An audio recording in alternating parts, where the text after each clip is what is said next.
దేవుడి కంచంలో అన్నం అయ్యారు. తేనెదరాసపు పసిపాపే మీరు, తెలుగు గడపల్లో పసుపై ఉన్నారు. జగమెరుగని తీరు యుగ పురుషుడు మీరు, భరత జాతి నింపుకున్న సంపదకు ఇంకో పేరు.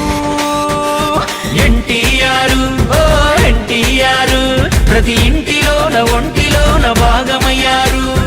ఎన్టీఆర్, ఓ ఎన్టీఆర్, నీలాంటి గనుడు పుట్టరింక ఇంకో మారు.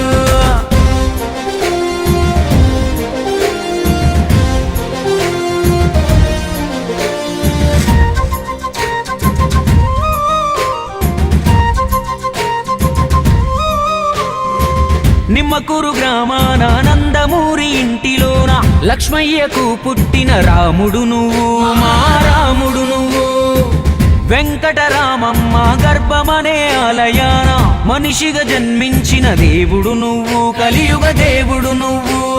చదువుకునే సమయంలోనే నాన్నకు సాయంగా ఇంటిని కాయంగా సైకిల్ పై పాలను అమ్మి చరితకు శ్రీకారం చెమటే సాక్ష్యంగా. నీతి లేని చోట నువ్వు నిలవవు క్షణమైనా, సర్కారు కొలువును వదిలి నువ్వు సాగినావు స్వేచ్ఛ బాటనా. ఎన్టీఆర్, ఓ ఎన్టీఆర్, నీ గుండెల్లో నిండిన సంకల్పం వేరు. ఎన్టీఆర్, ఓ ఎన్టీఆర్, వాటి సాధనకై యోధుడిలా అడుగులేశారు.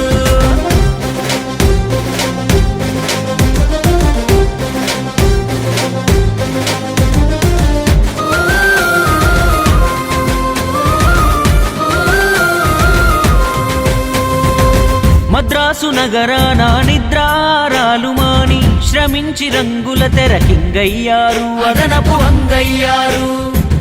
ఒక్కొక్క ఇట్టు ఉక్కు మెట్టులాగా మార్చుకొని వినోదమే కాదు విలువలు నేర్పే కథలను చూపించారు.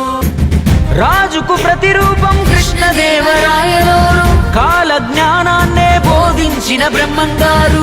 పురాణ గాథలకే ఊపిరిపోసి మీరు తెరపై చూపి మాయిల వేలుకు అయ్యారు. పంతులులో గురు ధర్మం, జస్టిస్ చౌదరి న్యాయం, పాత్రలతో నేత్రాలకు నేర్పే విప్లవం. ఆంగికం వాచకం ఆహార్యంలోన విశ్వవిఖ్యాత నట సార్వభౌముడు శిఖరం.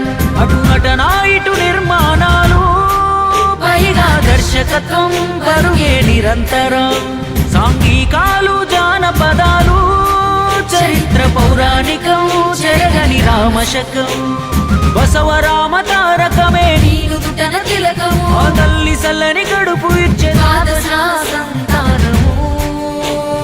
సధర్మచారినికి వైద్యం లేని రోగం, విలవిలలాడాడు తాళలేక వియోగం.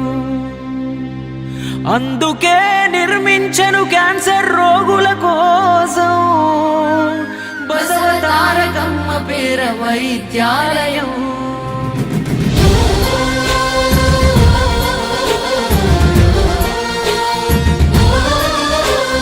తనకింతటి ఖ్యాతిని ఇచ్చిన తెలుగు జాతిని అవమానిస్తుంటే అన్నాకి రాముడై భోగ భాగ్యాలను త్యజించాడు ప్రజాబంధువై. తెలుగు ఆత్మ గౌరవం నిలిపే సంకల్పుడై, వెండి తెరను వీడి నిలిచే మన సేవకుడై, జన ఉత్తరణకు సిద్ధమాయ నవనాయకుడై. కదం దొక్కి పల్లె పల్లె రథం పైన కదిలే పేదోడికి ధైర్యమిచ్చే పెద్ద కొడుకు మల్లే. ఏడాదిలోనే తెలుగుదేశం జెండా ఎగరేసే మంత్రిగా చరిత్రపై చెరిగిపోని ముద్రను వేసే.